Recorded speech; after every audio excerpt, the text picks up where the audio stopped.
Hello, hello, hello. This is Captain Panic speaking from their kitchen.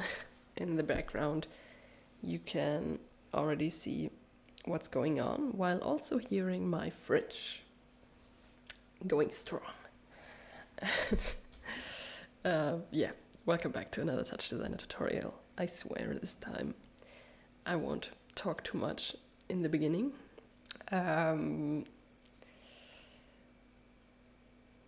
Except for one thing. In this tutorial I will show a part of my Merry Crisis special because some people asked me to do a tutorial for it, so I thought why not.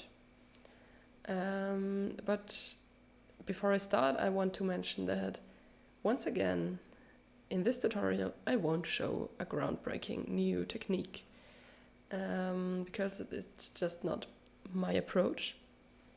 My approach is to create as much things I can create as simple as I can create them, while still liking them, and I really enjoy this one, so I decided to show it. And yeah, basically what I want to preach in this tutorial is how to be a smart dumb ass and do cool things without getting everything. Yeah, so, and how to do it as good as you can with limited options and limited networks. So in this, I made some stuff different than I usually do it. For example, I'm setting up my brush with a SOP just because we get cleaner lines there, because it doesn't really use pixel data, or it's more vectorized, I think. But I found out when I use SOPs for a brush, I just get cleaner results, which are necessary for this setup because it lives from its nice and cool details. So it's basically just a feedback loop with some really simple parameters and then some nice ways of coloring and distorting it to get the details we want to get. So I will see you on my screen and then we will do this tutorial really quick. And yeah, all right, see you soon. Okay, welcome on my screen and let's get started. So first thing we will do is create a constant chop to set our resolution and everything. So I will make a channel called RAAYS for resolution and set it to 2160. I will work with a square resolution this time, so I just need one parameter for the RAAYS. And then I will also make the time, which I will type apps time.seconds, which will make it easier to animate. So basically it just counts the time. Yeah. All right. Now, as I mentioned earlier, we will create a little SOP thingy. So under the SOP, just create a circle. And in that circle, we can just keep everything on default except for the radius. I will just make it smaller and turn it to 0.3, and everything else stays the same. Then I want to be able to make this circle move.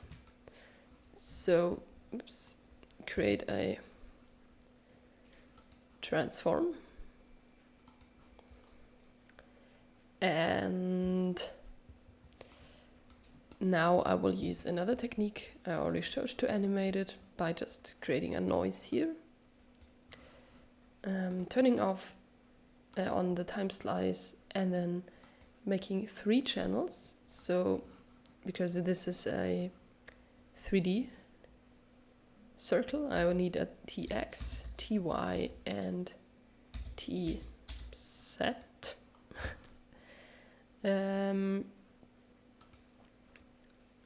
Exactly. And then I make some changes in that noise. I just set the period to 2.6 and left everything else on default. Then after it, I created a math to limit or to expand our range. In this case, I wanted to -1. Oops. Yeah, -1. -1. And I wanted to go from -2 to 2. So this time I want to expand it. And then I just made a null to close that setup and then just make the viewer active and export everything on their axis. So TX, TY, TZ. And now you can't really see anything happening, but you can see something's moving around. And to actually see what is happening, we will need a geometry. So just create this noodle and then hit tab and under comp make the geometry. Now you can see, okay, we are moving. And now to make this visible as a render, we will need a camera to record it and a light to see it, because without light you can't see, without a cam you can't record. So we need a render then. And then let's connect this render to our null, make the null visible, and then you will see, oh, it's a little bit pixelated. That's because we need a better resolution, because right now we are going really low. So just use our resolution we set up here on the resolution. It gets more crisp, as you can see. And another thing, change the pixel format to 32-bit float. Okay. Nice. Now we have our circle moving around, turning a little bit smaller or bigger from time to time because we are moving forward and backwards. And now let's bring in some color onto our circle. And I want to do that by creating a matte, a constant matte. I want this to be a simple color, no shadows, no light included. Because right now we have it white and a little bit gray somewhere, but I just want it to be white or plain colored. So yeah, now we don't want it to be white. As I said, we want it to be colorful. So we need to create a color map, which we will drag in here. And I will do that by just creating a noise, place it down here. And then for this noise, just under the comment tab, export the resolution from here again. And under the transform, because I want the colors to change, let's use our time on the Z axis here. And then I want this noise to have one color, so we need to turn off the monochrome. And let's scale up the period to 20. So it just creates this gradient, which is moving a little bit too fast here. So let's just multiply our time here with 9.1, so it's happening a little bit slower. And so we get different colors, which are kind of harmonic to each other. And then I will just drag this noise into this color map. And now you can see we get different colors on our circle. Cool. This is exactly what I want. Okay. So now let's take care of our top network here. So after that render, I create a null because we will head into a feedback loop now. And as always, I'm creating a comp here, setting the operation mode to maximum, create a feedback here, connect it to the comp, make this one the target layer. Voila. And we record. And you might notice in my former tutorials, I sometimes did that by creating a top network. So creating a top circle and then animating it and recording it. And by doing that, we often got some ugly edges here. And I found out when I do it with a SOP circle and a render network, it's so much more clean. And that's the reason I did this, and that's the reason I wanted to show this, because it's a little bit of a level up for some former tutorials I did.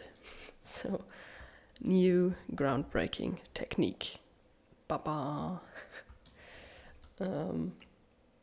Yeah, whatever. That was cringy. I'm sorry. Let's just act like this never happened and create a blur after that feedback to blur out the edges. I want it to be really, really blurry, so I set the filter size to 23. Because of my awkwardness, I forgot that I want to reset my feedback loop from time to time, so make a keyboard in chop and export it onto the pulse. And then, yeah, amazing. Then after that blur, let's make a transform, because I want this brush to blow up a little bit. So in this transform, let's set the scale to 1.003. So it gives us the feeling of we're diving into this. And after that, let's create a displace.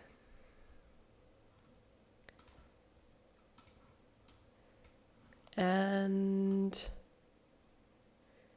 yeah, okay, for this displace, we are using this one, this blur, but we will create a slope after that blur. Let's give us some more space. And after that slope, make a blur. And in the slope, set the strength to 2 and the sample step to 0.5. Okay, everything else stays the same. And in that blur, I cranked it up completely to 8 and 32. And then I just went into this place. Let's reset it now. And in that displace, I also cranked it up to 2.53. So this is a wild thing to do.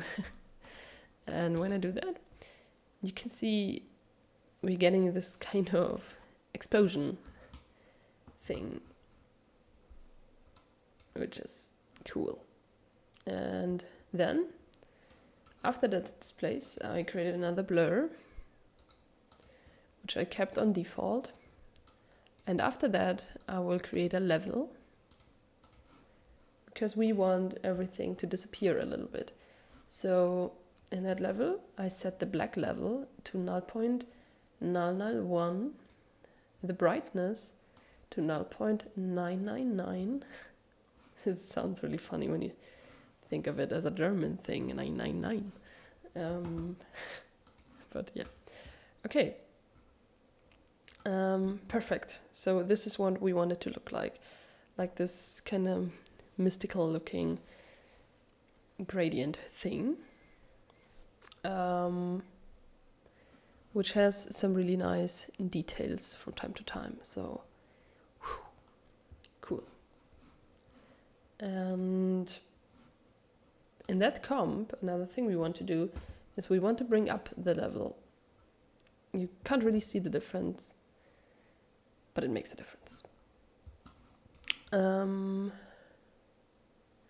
All right, we finished the feedback loop, and after that feedback loop I created a blur to make it even more blurry again.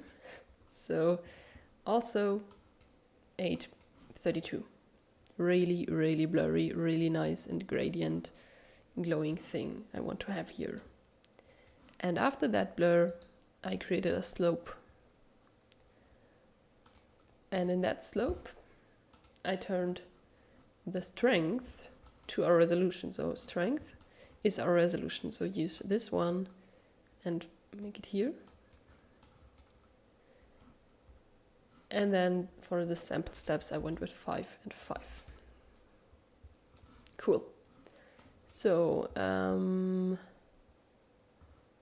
after that slope we will just create a noise. We will use both inputs and set the output to just noise. And then let's make some changes here. So I want the period to be really low and 0.31. I don't want any harmonics, and everything else keeps on default. So what this noise does, it gives us this details here, which you saw in the beginning, but we still maintain to have this really soft and glowing smooth animation. So this slope and this noise allows us to get some details out of this soft movement. This was my goal here. And to get even more interesting details, I opened up the palette, which I highly recommend to sometimes take a look at the palette. And under image filters, I used the RGBA delay, just loaded it in, dragged it in here. And what this does is it delays the red, green and blue layers a little bit. But right now it's a little bit too heavy. I just turned the delay of the red to 3, the green delay to 2 and the blue delay to 1. So it's really soft. Okay. Then I made another noise, so just copy that noise here. But in this noise I want to be, let's change the order of this. In this one noise I want to define our colors. So what I did was I brought up the period to 3 or maybe 2, so it's more soft again. As I said, I want colors, so turn off the monochrome, and I want more color harmonics, so I brought it to 4. But another thing I did was turn up the exponent, so it's a little bit grayish, but the colors turn really to something glowing. I really enjoyed that. But I want those colors to be more saturated again. So after that noise, I made an HSV adjust and just cranked up the value multiplier a little bit. So maybe like this. And the saturation to 3, so bam, it's heavy. And then one thing I did is displace this one with this one. So let's connect this here, make a displace, and displace it with this for all the nice and crunchy details.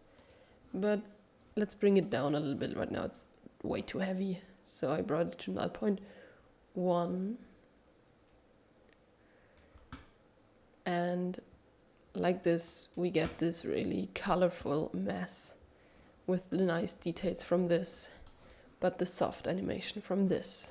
So this is what everything is about.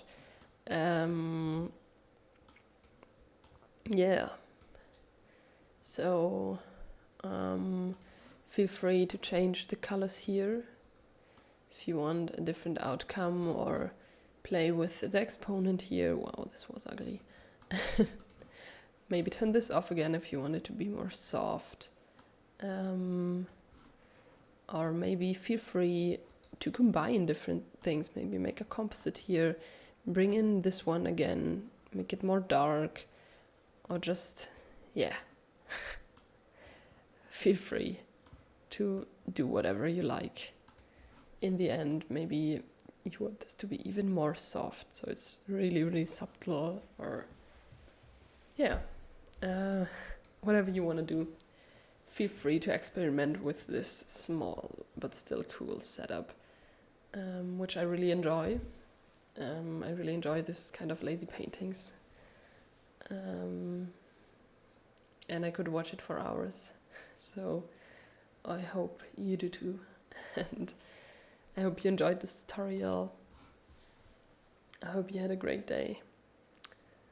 Yeah. Stay kind, stay creative, and bye-bye.